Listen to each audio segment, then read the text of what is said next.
Depeche Mode and those type of people hung out here as well. They only lasted 3 years. And it was patterned after, there was a club in Chicago called The Warehouse, and in New York, the Paradise Garage. Yes, right, exactly. So it wasn't as big as, Garage was huge, but it was membership, like the Garage was membership, as was the Warehouse. It was only open on weekends from like 11 until whenever you got finished dancing. There was no alcohol served or sold. It was only juice and water, which the Garage was the same way, so I guess everybody got high before they came. Or they go outside, get high, and come back in. But anyway, for those who get high, I don't, so so it lasted 3 years, very influential club. Everybody played there.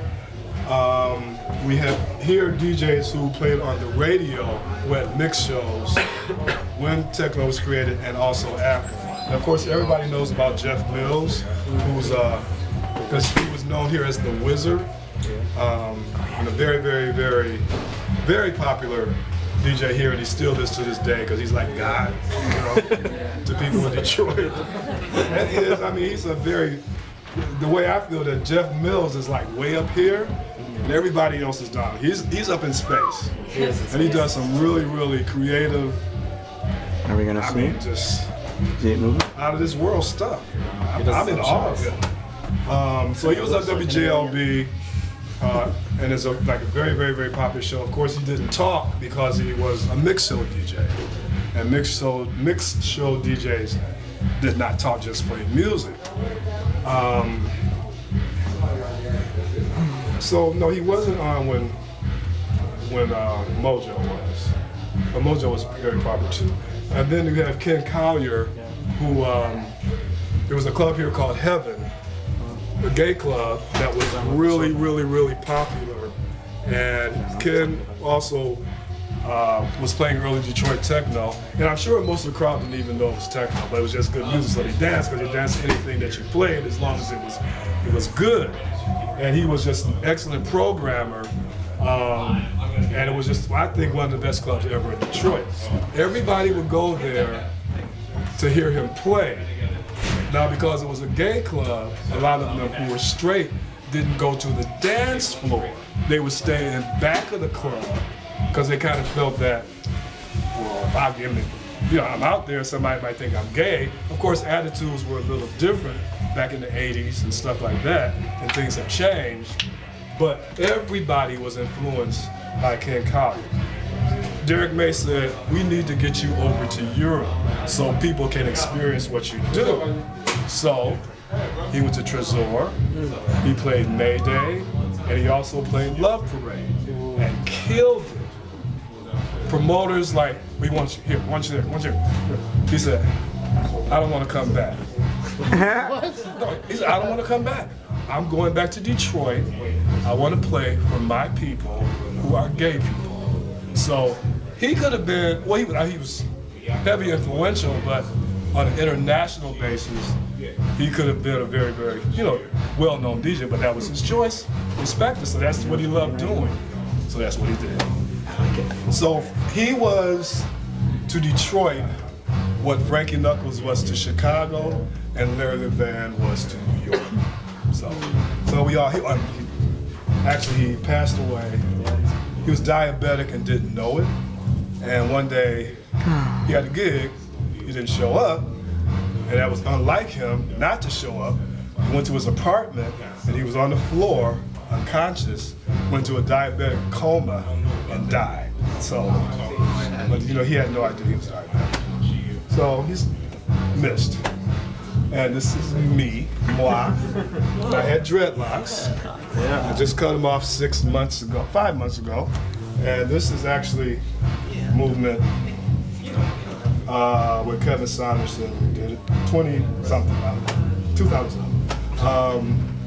And he was on a radio station as well, WDRQ. I was on WJLB as well, and WDRQ. And Dwayne Bradley, in the Mix Bradley is what they called him, who did some early remixes with Kevin and Derek. an influential DJ here as well. Club, mix show clubs. Did a lot of great parties, brought in a lot of artists. He also passed away at a very young age of 45. And there's a lot of other DJs who had radio shows, like Claude Young had a show here, Stacey Hill, Al Olden, or DJ T1000. I was gonna say That's DJ. his DJ name, yeah. Yeah, DJ 3000. What? Okay. He was on WDET. All his art was here. All his art is all up here, right? Isn't he all into the Yeah. art? Oh yeah, some of it is, yes. Yeah. And Jeff and I actually worked together at a club here called Cheeks. We were looking for a DJ. We were auditioning people, and this is before he became the Wizard. And so he showed up, and we're like, who was a little skinny dude? Had never seen him before. And he said, I'm here to audition. We're like, okay. And since I was like the head DJ or whatever, I was on the little committee to select the next DJ with the two owners. So he went to the booth, and we were like, wow. I mean, records flying. It was totally amazing. We had never, ever seen a DJ. We've seen him cut and scratch before, but not the way that he did.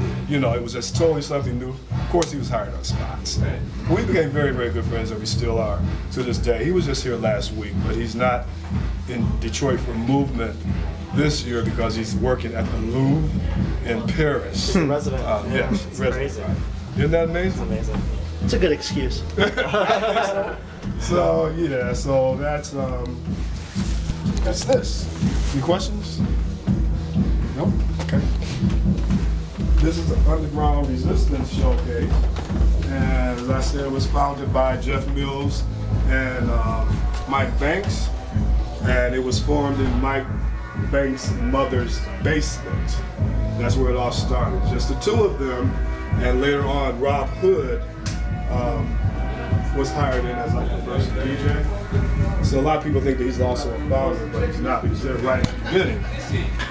So influence of UR, of course, Kraftwerk, Public Enemy, The Art of War, Bruce Lee, and as you all know, Underground Resistance is a socially conscious or aware record label.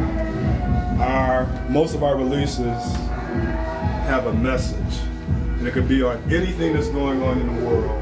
It could be discrimination, it could be Indians being kicked out of America, actually for the underdog basically, but it's very political and very radical. And we have very, very, very, very loyal fans all over the world. So it's really, really a great feeling when you get a chance to go to another country, and then you got on stage, and there's just a sea of UR t-shirts on. It just makes you feel so good.